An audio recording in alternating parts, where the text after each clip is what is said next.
সবাইকে আসসালামু আলাইকুম ও শুভেচ্ছা জানিয়ে শুরু করছি আমাদের আজকের ক্লাস। আশা করি আপনারা সবাই ভালো আছেন। আজ 21 এপ্রিল 2026। আজ আমরা আলোচনা করব সাক্ষ্য আইন থেকে। সাক্ষ্য আইনের আজকে আমরা 156 থেকে 161 ধারা পর্যন্ত পড়ব। তার আগে আমরা রিভিশন দেব আমাদের সাক্ষ্য আইনের কত থেকে। সাক্ষ্য আইনের 150 থেকে 155 ধারা পর্যন্ত। সাক্ষ্য আইনের গত ক্লাসে আমরা যেটা দেখছিলাম 150-এ বলা ছিল যে যুক্তিসঙ্গত কারণ ব্যতীত প্রশ্ন করা হলে এই ক্ষেত্রে আদালতের কার্যপদ্ধতি, তার মানে যখন কোনো সাক্ষীকে অযৌক্তিক কোনো প্রশ্ন করে হয়রানি করা হয়, বিরক্ত করা হয়, তখন সেই ক্ষেত্রে আদালত যে প্রশ্ন করতেছে তার বিরুদ্ধে প্রয়োজনীয় ব্যবস্থা নিতে পারেন। বুঝতে পারছেন? তার তার ক্ষেত্রে কি নিতে পারেন?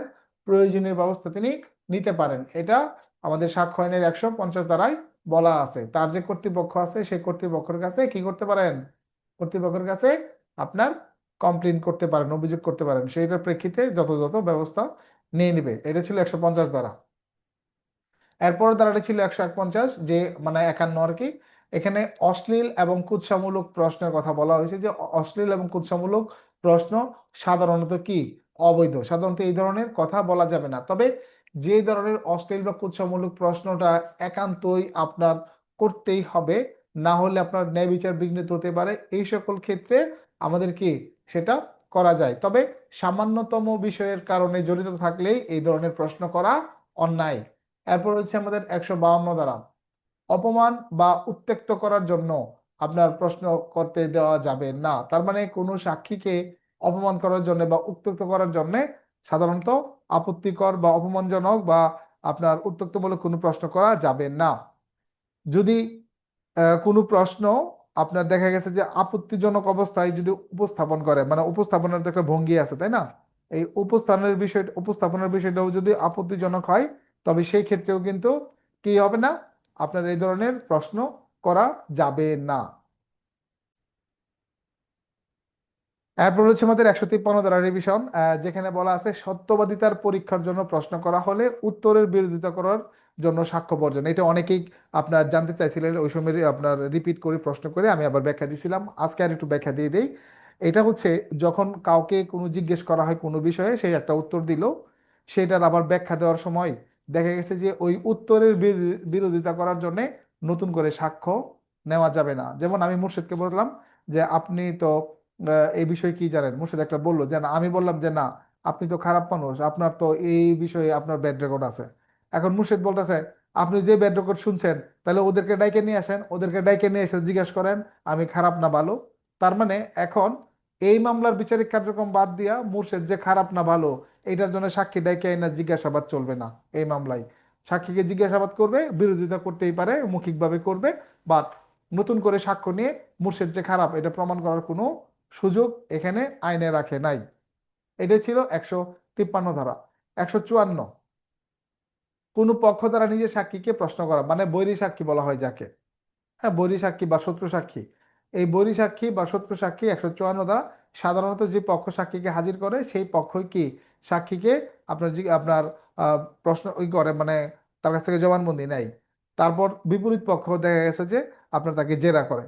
এখন দেখা গেছে যেই পক্ষ সাক্ষীকে ডাকছে ওই পক্ষের বিরুদ্ধে সাক্ষী চলে গেছে, এখন মানে শুরু থেকে মনে করে যে বিপক্ষে চলে গেছে, তাহলে এরকম সাক্ষীর তো জবানবন্দি নিলে লস। তাহলে এখন কি করা লাগবে? তাহলে ওই সাক্ষীকে জেরা করতে হবে, যে সাক্ষী যে মিথ্যা বলতেছে এটা প্রমাণ করার জন্য সাক্ষীকে এবার জেরা করা লাগবে। এখন নিজের পক্ষের সাক্ষীকে জেরা করতে গেলে আদালতের কাছ থেকে অনুমতি নিতে হবে, যে মাননীয় আদালত, আমার যে যে আনিত সাক্ষী বা আমার মানিত সাক্ষী বা আমার সাক্ষীকে আমি কিছু প্রশ্ন করতে চাই, তখন নিজের সাক্ষীকেই আপনার জেরা করা যাবে। এটা হলো 154 ধারার বিধান। সর্বশেষ যে ধারাটা আমরা পড়ছিলাম গতকালকে সেটা ছিল সাক্ষীর বিশ্বাসযোগ্যতা সম্পর্কে অভিশংসন করা। কার সম্পর্কে অভিশংসন?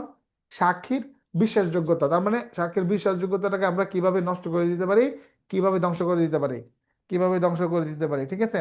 তো এখানে 3টা রুলস দেওয়া আছে, যে ওই সাক্ষী যে খারাপ, কারোর মাধ্যমে সাক্ষ্য দিয়ে, বা ওই সাক্ষী যে ঘুষ খাইছে বা ঘুষের প্রস্তাবে রাজি হয়েছে বা দুর্নীতিমূলক কোনো লাভবান সম্মত হয়েছে, এরকম কোনো কারণে সে জড়িত আছে এটা প্রমাণ করে, অথবা তার পূর্বে দেওয়া বিবৃতি আর বর্তমানে বিবৃতির কোনো মিল নাই, একটার একটার প্রতিবাদমূলক হয়ে যায়, ঠিক আছে? এইরকম যদি আমরা শো করতে পারি, তাহলে সেটা হচ্ছে যে সাক্ষীর বিশ্বাসযোগ্যতাকে অভিশংসন করে, মানে এটাকে আপনার কি করে দেয়, ধ্বংস করে দেয়। ঠিক আছে, এটা ছিল আমাদের গতকালকের আলোচনা। সাক্ষ্য আইনে আজকের পরে এই ধারার দিক থেকে আমাদের আর কয়টা ক্লাস বাকি হবে, আর মাত্র একটা ক্লাস। কত, 162 থেকে 167 ধারা। তবে 162 থেকে 167 পর্যন্ত আমাদের গুরুত্বপূর্ণ কিছু নাই, না থাকলেও আপনারা আশা করি কালকে ভিডিও ক্লাসও পাবেন। আবার দেখা গেছে যে রাতের বেলা জুম ক্লাসও অনুষ্ঠিত হবে ইনশাল্লাহ। তো তার আগে বলতে চাই, মন খারাপ করেন না, আমাদের স্বাভাবিক যে পদোন্নতি হয় এটা হবে। চেষ্টা করেন যাতে এর ভিতরে আপনারা ঢুকতে পারেন, অবশ্যই পারবেন। মনে করেন 8,000 জনবল দেয় নাই, না দিলে কি করতেন, স্বাভাবিক পরীক্ষা দিতেন না? দিতেন কিনা? স্বাভাবিক পরীক্ষা তো দিতেন। তাহলে ওইটা মনে করেই দেন, এর ভিতরে যদি কোনো কারণে আপনার জনবল বৃদ্ধি হয় তাহলে হয়তো হয়তো বা পাবেন। আর যতটুকু রিজিকে আছে ততটুকু তো আর কেউ নিতে পারবে না, আর যতটুকু রিজিকে আছে আপনি বাড়াইতেও পারবেন না। অতএব চেষ্টা করেন, যতটুকু আল্লাহ নির্ধারণ করে রাখছে ততটুকু আপনাকে দিবে, চেষ্টা না করলে কিন্তু দিবে না।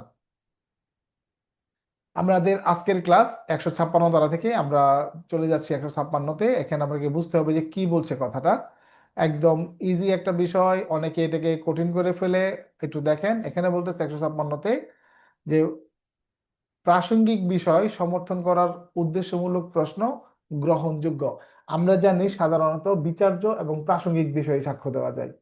এখন প্রাসঙ্গিক বিষয়কে সমর্থন করে এমন বিষয়েও যে প্রশ্ন করা যায়, উত্তর নেওয়া যায়, এইটা আপনার 156 না পড়লে আমরা বুঝতাম না। তার মানে আদালতের নিয়ম ছিল আপনার 5 ধারাতে যে বিচার্য বিষয় এবং প্রাসঙ্গিক বিষয়ে কেবল সাক্ষ্য নেওয়া যাবে।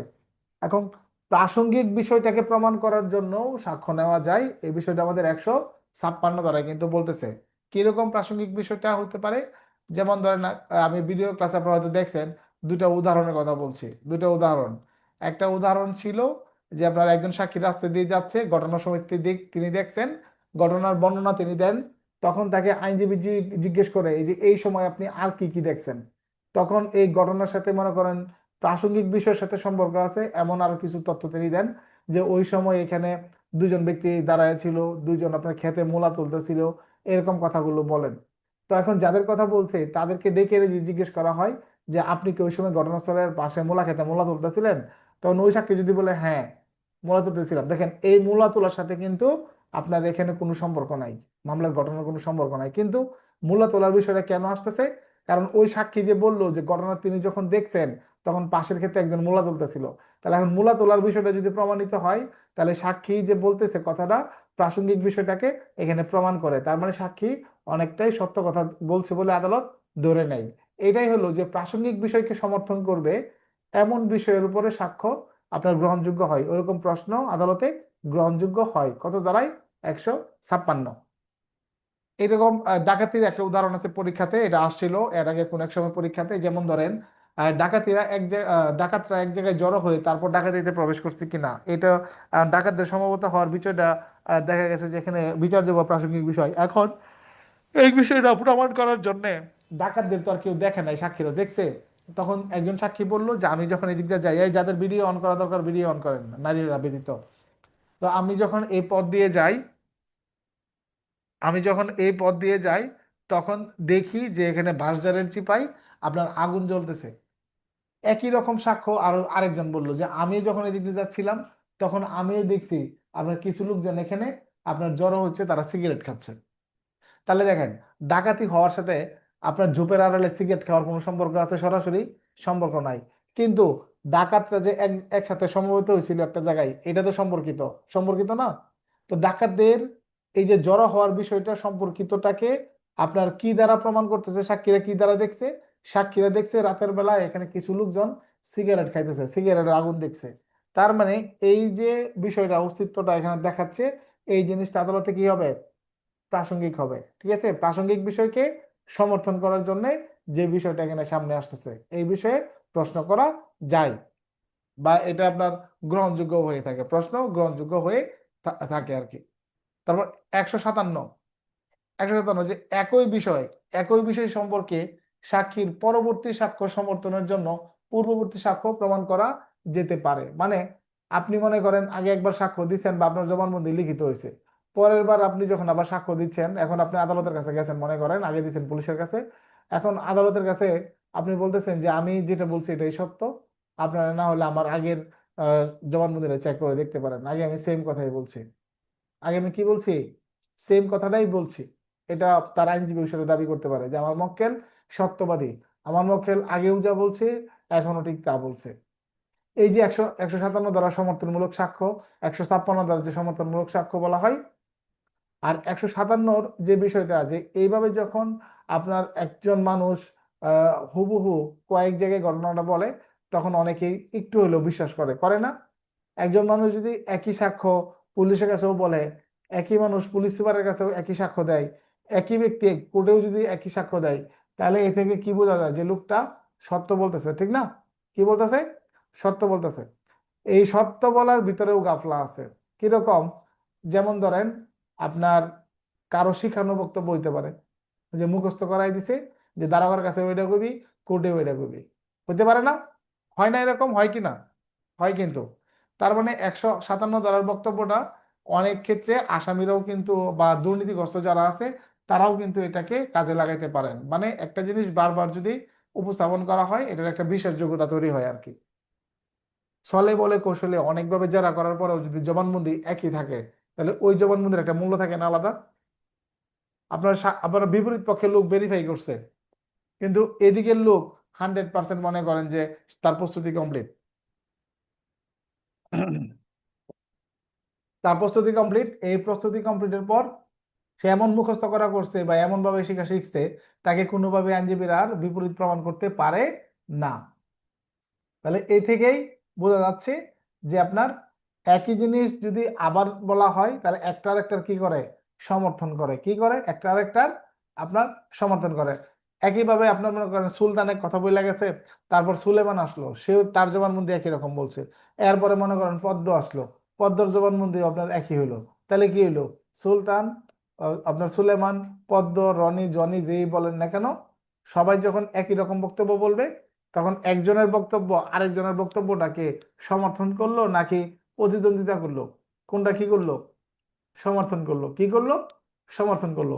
এই জন্য কিন্তু সমর্থনমূলক সাক্ষ্যর ক্ষেত্রে আমরা এই সাক্ষ্য আইনের 156/157 ব্যবহার করি।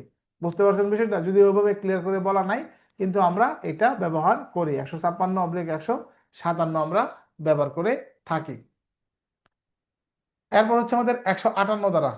158, আমি স্ক্রিন শেয়ার করি, যে সাক্ষ্য আইনের 32 এবং 33 দ্বারা বিষয়ে সাক্ষ্য গ্রহণ। এখানে যে জিনিসটা বলতেছে একটু মনোযোগ দিয়ে শোনেন।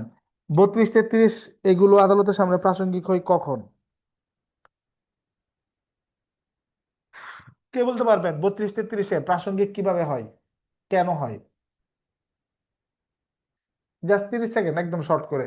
কেউ বলতে পারবেন সাক্ষ্য আইনের 32, 33-এ আপনার জবানবন্দি প্রাসঙ্গিক হয়?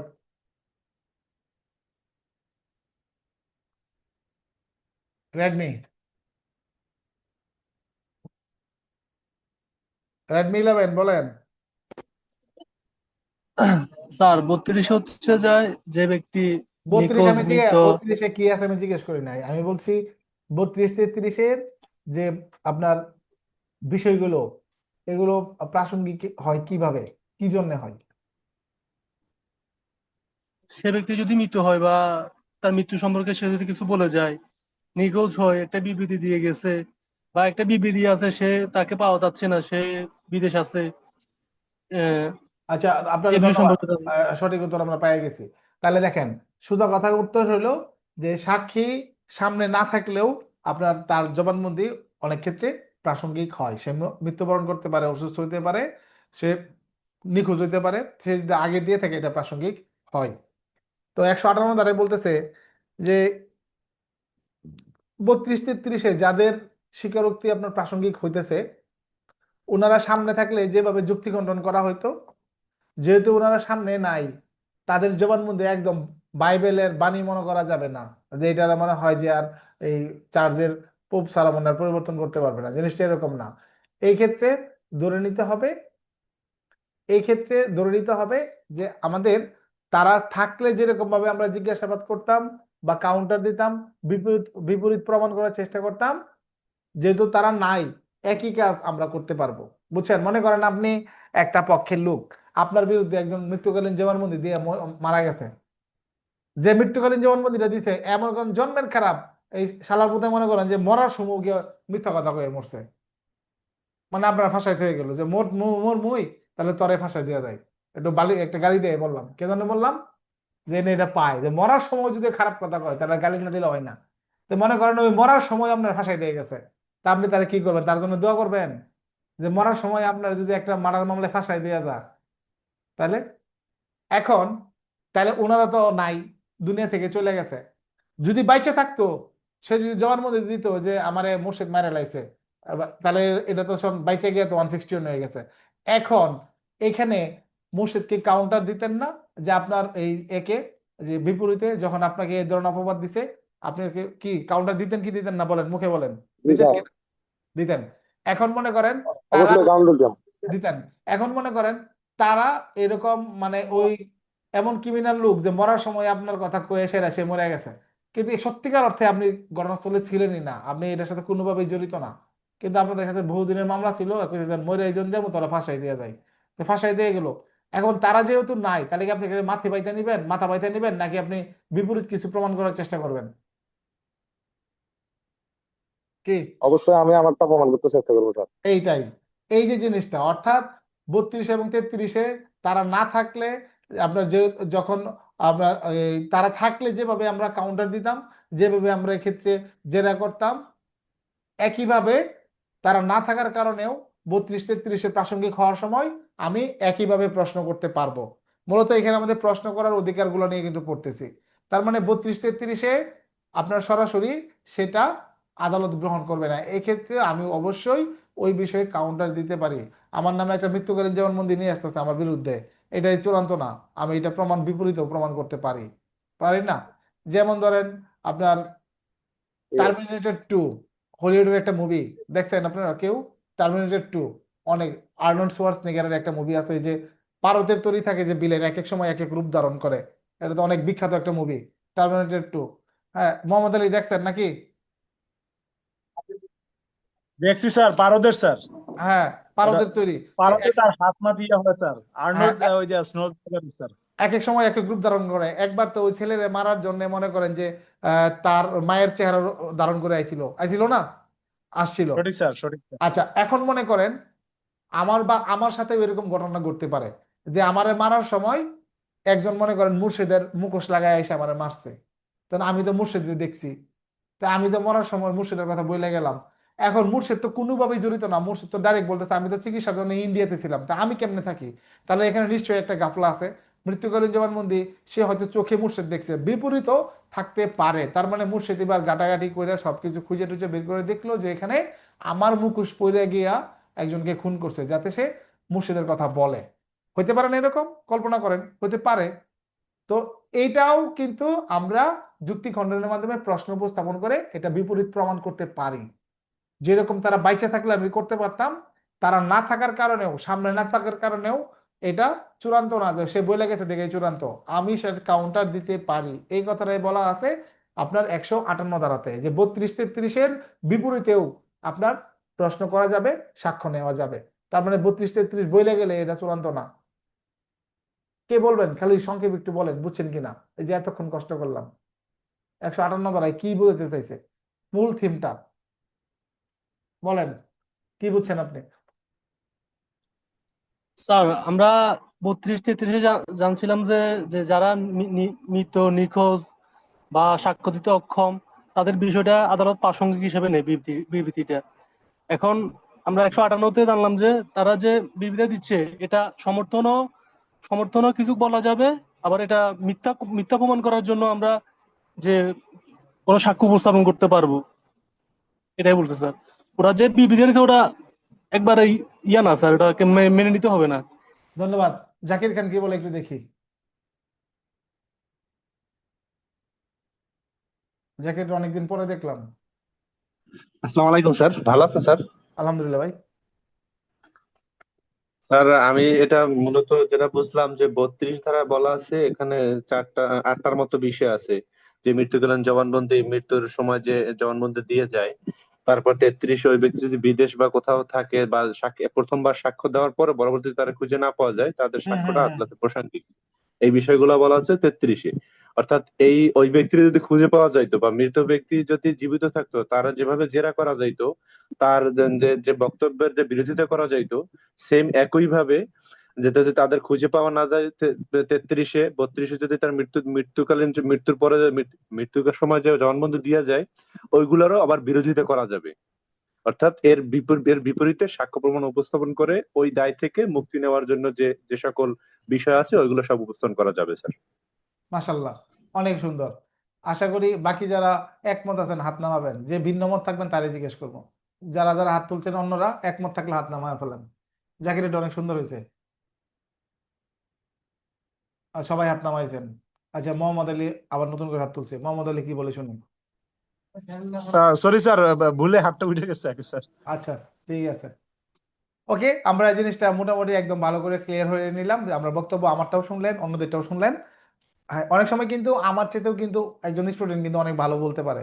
এটা কিন্তু আপনাকে সম্মান জানাইতে হবে। সে কিন্তু আমারটা আপনি না বুঝতে পারেন, তারটা কিন্তু আপনি ভালো করে বুঝে ফেলতে পারেন। কারণ কার ভিতর কি লুকায় আছে বলা যায় না। আচ্ছা, এরপরে হচ্ছে 159 দেখেন। 159 বলতেছে স্মৃতি পুনর্জীবিত করার জন্য অনুলিপি ব্যবহার। এটা তো আমরা একদম পানি ভাতের মতন বুঝি, ঠিক না? একদম সহজ ধারণা এটা। যে মনে করেন একজন ব্যক্তি একটা জিনিস লিখছে, সে লিখছে, এখন এই সম্পর্কে তিনি নিজেই ভুলে গেছে। অথবা মনে করেন তিনি জানেন যেটা সঠিকভাবে লেখা হয়েছে, তিনি এটা দেখছেন, এই কাজটা তার সামনে করা হয়েছে, এরকমও হতে পারে। তা এখন দেখা গেছে যে এই লেখাটা তিনি পড়ছিলেনও, এরকম হতে পারে। এখন দেখা গেছে যে আবার অনেক বিশেষজ্ঞরা আছে যারা আপনার তার একটা রিপোর্ট গুলো মেনটেন করেন, এরকম বিশেষজ্ঞ রিপোর্ট হইতে পারে। তো এই যে জিনিসগুলো, এইগুলো সম্পর্কে যখন আমরা কোর্টে গেলাম সাক্ষ্য দিতে, সাক্ষ্য দিতে গিয়ে আমরা ভুলে গেছি। কি গেছি? ভুলে গেছি, অনেকদিন আগের ঘটনা, মনে নাই, ঠিক না? 3 দিন আগে কি দেয়া খাইছে এটা তো মনে নাই, ঠিক না? এরকম হয়েছে না? আপনি চিন্তা করে দেখেন তো, 1 সপ্তাহ আগে কি দেখাইছিলেন বলতে পারেন কিনা? বলতে পারবেন না। পুলিশ লাইনে যারা মেসে খাইছেন এরা বলতে পারবেন, কারণ কি বার দিন কি খান এটা তো তালিকা করাই আছে। সাধারণ ফ্যামিলিতে যারা থাকেন তারা বলতে পারবেন না 7 দিন আগে আপনি কি দেখেছিলেন। তো আমাদের স্মৃতি এরকম একটা স্টোরেজ, এটা শেষ হয়ে গেছে। এখন যখন সাক্ষ্য দিতে গেছি, তখন তো মনে করেন যে আমাকে ওই আমার লেখা চার্জশিট বা আমার লেখা জব্দ তালিকা, আমার লেখা স্কেচ ডায়েরি, এগুলো সম্পর্কে তো আমাকে জিজ্ঞাসাবাদ করা করবে। এখন যখন আমার এই বিষয়ে আপনার দেখা গেছে যে জিজ্ঞেস করছে, আমি আদালতের কাছে বলতেছি যে মাননীয় আদালত, বিষয়টা তো আমার ভালোভাবে স্মরণ নাই, তবে আমার যদি দেখি তাহলে আমার স্মরণ হবে। তখন মনে করেন তাকে অনুমতি সাপেক্ষে চার্জশিট বা ফাইনাল রিপোর্ট বা এগুলো দেখাইলো, তারপর দেখে ওনার স্মৃতি পুনর্জীবিত হলো। এখন তিনি সাক্ষ্য দেওয়া শুরু করলেন। কি করলেন? সাক্ষ্য দেওয়া শুরু করলেন। ওকে, এই যে জিনিসটা আমরা স্মৃতি পুনর্জীবিত আমরা করব, এই বিষয়ে সাক্ষ্য দিব, এইটা বলা আছে আমাদের 159-এ। এখন মনে করেন এরপরেও দেখার পরেও মনে করেন যে কিছু ব্যক্তি কনফিউশনে আছে, যে আসলে তো আমারই তো হাতের লেখা, আসলে ঘটনাটা তো পুরোপুরি মনে করতে পারতেছি না। অনেক আছে না যে আপনার স্মৃতিশক্তি কমে যায়, মনে করেন এলপিআরে চলে গেছে, সাব ইন্সপেক্টর এলপিআরে চলে গেছে, তো কিন্তু 3 বছর আগে যে মামলা চার্জশিট দিয়ে গেছে তারা ডাকবে না? বাড়িতে গেলেও ডাকবে। নিরস্ত্র সাব ইন্সপেক্টর যারা, বিশেষ করে এএসআই এএসআই কম, সাব ইন্সপেক্টর যারা, ইন্সপেক্টর যারা, তাদেরকে কিন্তু পেনশনের পরেও কিন্তু সাক্ষ্য দেওয়ার জন্য বেশি আশা লাগে। আর এএসআই তো ইনকোয়ারি স্লিপের জবাবের জন্য খুব বেশি একটা আশা লাগে না। তো দেখা গেছে যে এরকম ক্ষেত্রে আপনি বলতেছেন যে সঠিক মনে নাই, সঠিক মনে নাই মানে একদম মনে নাই, তবে পড়ার পরে আপনি হয়তো বা পারবেন, এরকম মনে পড়েন পড়লেন টলেন। এখন সঠিকভাবে আপনার মনে না থাকলেও আপনি ওই বিষয়ে সাক্ষ্য দিতে পারবেন, ঠিক আছে না? সঠিকভাবে মনে না থাকলেও আপনি কি দিতে পারবেন? সাক্ষ্য দিতে পারবেন। এই কথাটা বলা আছে 160 দ্বারা, 160, 160 দ্বারাই আমাদের এই কথাটা সুন্দরভাবে কিন্তু বলা আছে যে লিপিবদ্ধ বিষয় সম্পর্কে আমার সঠিকভাবে মনে নাই, তারপরেও আমরা কি করতে পারবো? সাক্ষ্য দিতে পারবো। তার মানে 159 এবং 160 দুইটা জিনিসের কিন্তু একটু পার্থক্য আছে। যেমন 159 হলো আমার মনেই নাই, আমি এবার দেখে মনে করলাম, মানে জিনিসটা আমি ভুলে গেছি, এরপর দেখলাম, দেখার পরে আমার মনে হয়েছে। এটা হইলো 159। 160-এর বিষয়টা হইলো মনে তো নাই, দেখার পরেও ঠিক মতো মনে হইতেছে না, দেখার পরেও আপনার ঠিক মতো মনে হচ্ছে না, এরকম যখন হবে তখন হচ্ছে আমাদের ওই জিনিসটা কাজ করবে যে আপনি দিতে পারবেন, সাক্ষ্য আপনি দিতে পারবেন, কোনো সমস্যা নাই। ঠিক আছে, এবার আমরা আসি এই পরেরটাতে, যে 161-তে কি বলছে। দেখেন 159-এ কোনো একটা পক্ষ দলিলটাকে ব্যবহার করছে না স্মৃতি পুনর্জীবিত করার জন্য, করছে কিনা? করছে না? স্মৃতি পুনর্জীবিত করার জন্য একটা পক্ষ দলিল আপনার এটা ব্যবহার করছে। একইভাবে আপনার এই যে 160-এ তখনও ব্যবহার করছে, ঠিক মতন আপনার মনে না থাকলেও তিনি কিন্তু সাক্ষ্য দিচ্ছেন। তাহলে এই যে দুইটা বিষয় আছে, তারা দেখে দেখে আপনার স্মৃতি পুনর্জীবিত করে তারপর করে সাক্ষ্য দিচ্ছেন। এখন বিপরীত পক্ষের যে আপনার লোক আছে, বিপরীত পক্ষের লোক যে আছে, বিপরীত পক্ষের আইনজীবী যে আছে, তারা কি আপনার এই যে সুযোগ যে আপনি নিলেন, আপনি দেখে যে স্মৃতি পুনর্জীবিত করলেন, তারা কি আপনাকে সেই সম্পর্কে প্রশ্ন করবে না? করবে কিনা? করবে নাকি? এটুকু আগে বুঝেন, করবে কিনা বলেন, করবে না? তারাও আপনাকে প্রশ্ন করবে, স্বাভাবিক, এটা ঠিক না? এটা তারা পড়বে। এখন আপনি তো দেখলেন কেস ডায়েরি, দেখে সেটা জবানবন্দি দিলেন, তারা এবার কি দেখবো তাইলে? আপনি জমি তালিকা দেখলেন, তাহলে তারা এখন কি দেখবে? আপনি অন্য কোনো ডকুমেন্ট আপনি দেখলেন, এখন তাহলে বিপরীত পক্ষ কি দেখবে? তখন ওই জিনিসটা আদালতে উপস্থাপন করতে হবে, এবং বিরুদ্ধ পক্ষ এই জিনিসটা দেখার একটা অধিকার লাভ করবে। বিরুদ্ধ পক্ষের যদি অধিকার না থাকে তাহলে তো ন্যায় বিচার প্রতিষ্ঠা হইলো না।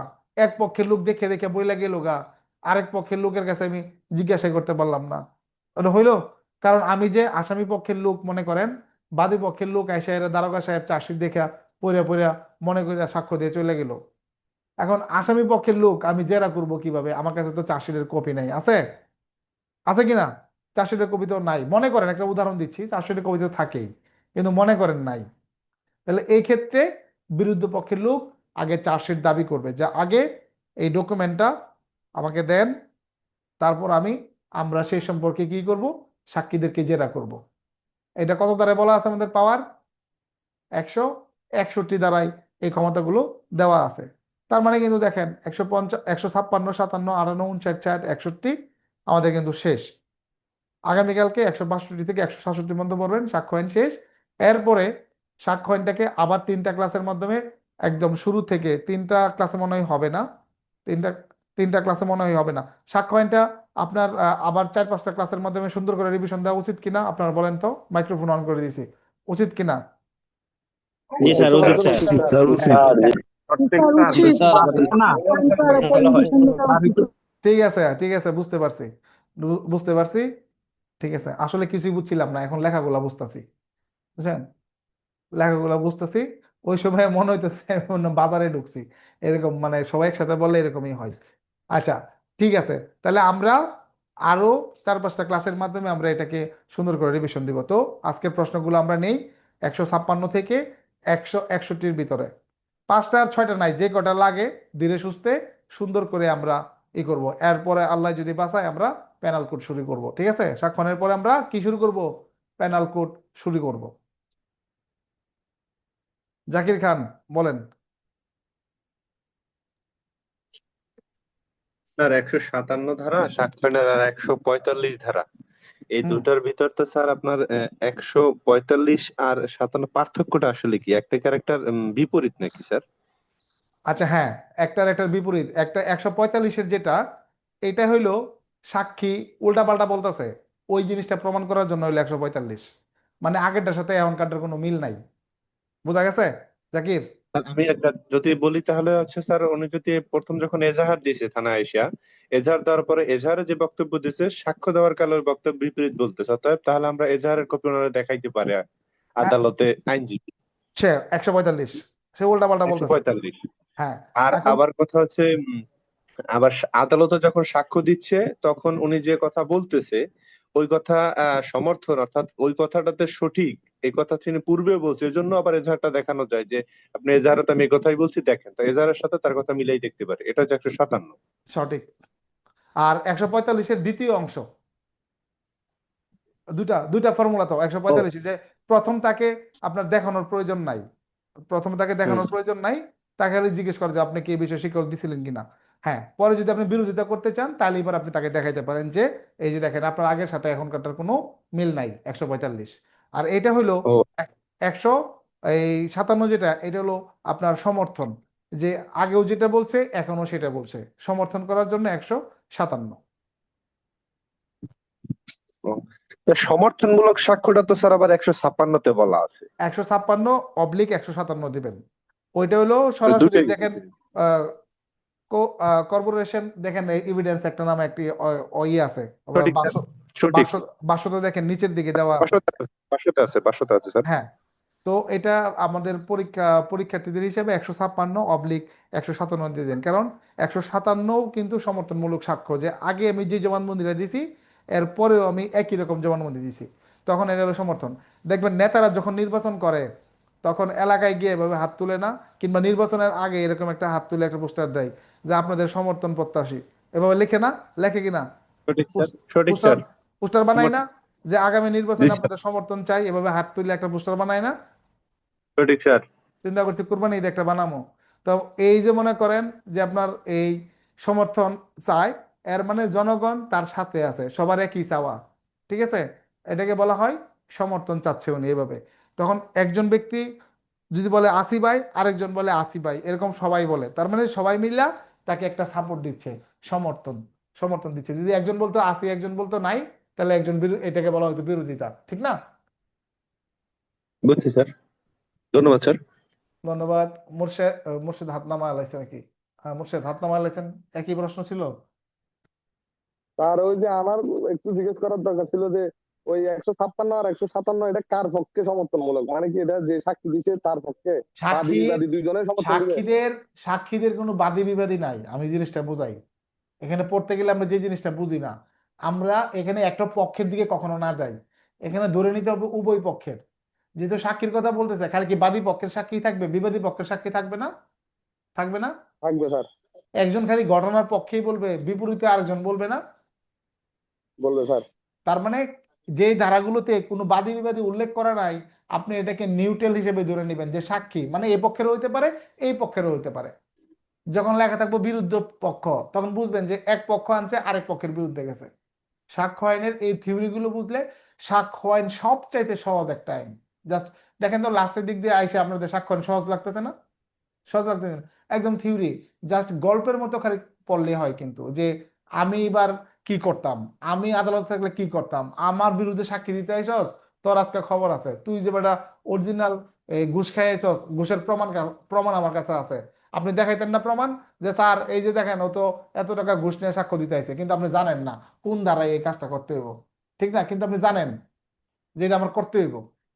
গ্রামে গঞ্জে দেখবেন মামলা মামলা বাস অনেক লোক আছে, ধারা টারা কিচ্ছুই জানে না, কিন্তু মামলা করতে এক্সপার্ট। হ্যাঁ, কোন জায়গায় ধরতে হবে এটা এরা খুব ভালো করে জানে। হ্যাঁ, কাজ কখন কোনটা করা লাগবে তারা খুব ভালো করে জানে। মোহাম্মদ আলী। হ্যাঁ, স্যার আসসালামু আলাইকুম স্যার। ওয়ালাইকুম আসসালাম। স্যার আমার ওই 160 ধারাটায় স্যার, এখানে আপনি একটু বলেছেন এভাবে যে যে ব্যক্তিকে মানে সাক্ষ্য দেওয়ার জন্য বলা হবে তার কোনো কিছু মনেও নাই, তারপরে তাকে দেখানোর পরেও তার উক্ত বিষয়াদি মনে পড়তেছে না, তারপরেও তার সাক্ষ্যটা নেওয়া হবে, এই বিষয়টা যদি একটু খুলাসা করে বলতেন স্যার, তাহলে কোন মনে হয় একটু কিছুই মনে নাই জিনিসটা এরকম না।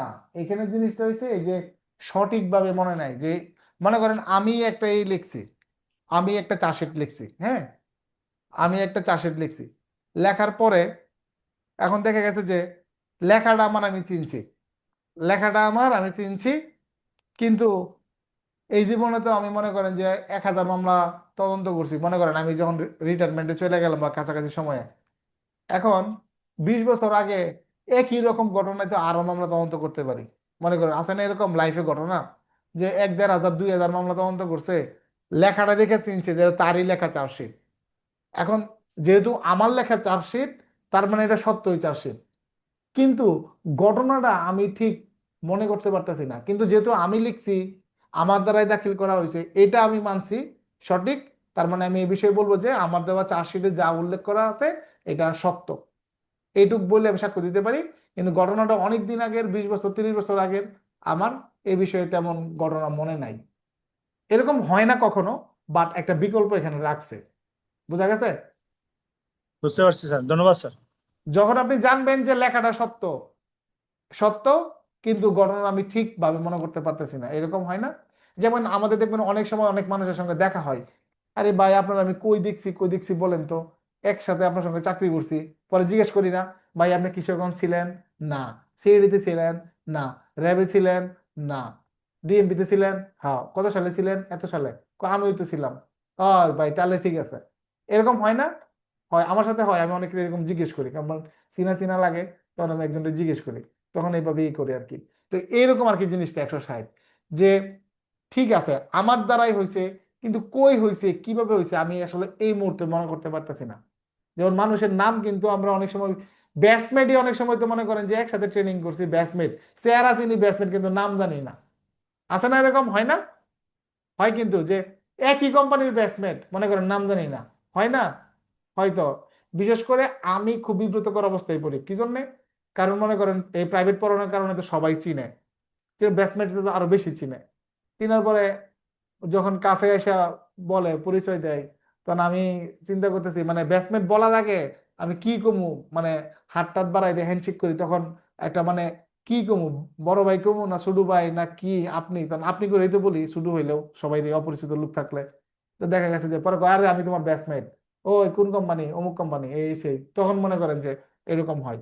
এরকমটাই হইলো 160, যে আপনার, আপনি গ্যারান্টি যে আপনার এই লেখা সত্যই লেখা, বাট ঘটনাটা পুরোপুরি আপনার মনে নাই, পুরোপুরি মনে নাই, তখন আপনি এই বিষয়ে সাক্ষ্য দিতে পারবেন। হাকিম ভাই। আমার প্রশ্নটা ছিল যে 155 সাক্ষীর বিশ্বাসযোগ্যতা সম্পর্কে অভিশংসন করা। এই হ্যাঁ, হ্যাঁ। অভিশংসন এটা কি জন্য, মানে কি বোঝাইছে এটা দ্বারা? গতকালকে ক্লাস করেন নাই, রেকর্ডিংও দেখেন নাই, ভিডিও দেখেন নাই নাকি? ছিলাম স্যার। ভিডিও ক্লাসে কিন্তু আমি প্রথমে ব্যাখ্যা দিছি না যে অভিশংসন শব্দের অর্থ কি। তার মানে হাকিম ভাই ভিডিও দেখে নাই, রেকর্ডিংও দেখে নাই, অডিও শুনে নাই। অভিশংসন শব্দের অর্থ হইলো আমার কি, বিলুপ্ত করা, ধ্বংস করা, শেষ করে দেওয়া। তার মানে একজন সাক্ষীকে যখন আমি তার বিশ্বাসযোগ্যতা নষ্ট করে দিতে পারবো, আদালত তার জবানবন্দি গ্রহণ করবে না। করবে? করবে কি না? তার জবানবন্দি জীবনেও গ্রহণ করবে না। আমি যদি একজনকে বলি যে চাচা ওর কথা বিশ্বাস করেন না, ও তো আপনার বিরুদ্ধে মানুষের কাছে বদনাম করে বেড়ায়, কি কও মিয়া, এই যে দেন চাচা ভিডিও দেখেন, কি কইতেছে আপনার নামে, তখন মনে করেন ভিডিও দেখাই দিলাম যে চাচার নামে যে সে বদনাম করছে, তখন ওই চাচা ওই ওই ওই ছেলের আর বিশ্বাস করব? করবে না। যে এবারে তুই তো বদমাস, তুই আমার নামে বেটা বদনাম কস, হ্যাঁ তুই আর আমার কাছে দ্বার কাছে আইবি না, এই কথা কইবো না? এই কথা কিন্তু বলবে। বুঝছেন বিষয়টা? এইটাই হলো আপনি যেটা বলছেন 155, যে অভিশংসনের কাজটাই হলো সাক্ষীর বিশ্বাসটা আপনি কিভাবে নষ্ট করবেন। কার কাছে নষ্ট করবেন? তার সাক্ষীর বউয়ের কাছে? না। কার কাছে? বিচারকের কাছে। বিচারক যদি অবিশ্বাস করে যে না সাক্ষীর গাফলা আছে, তাহলে ওই সাক্ষীর কোনো মূল্য নাই। তো সাক্ষ্য নিয়ে ক্লাস এই পর্যন্তই। আবার 10টার দিকে আপনারা যুক্ত হয়েন আমাদের এতে, ঠিক আছে, আমাদের পুলিশ রেগুলেশনের গুরুত্বপূর্ণ ক্লাস। আল্লাহ হাফেজ।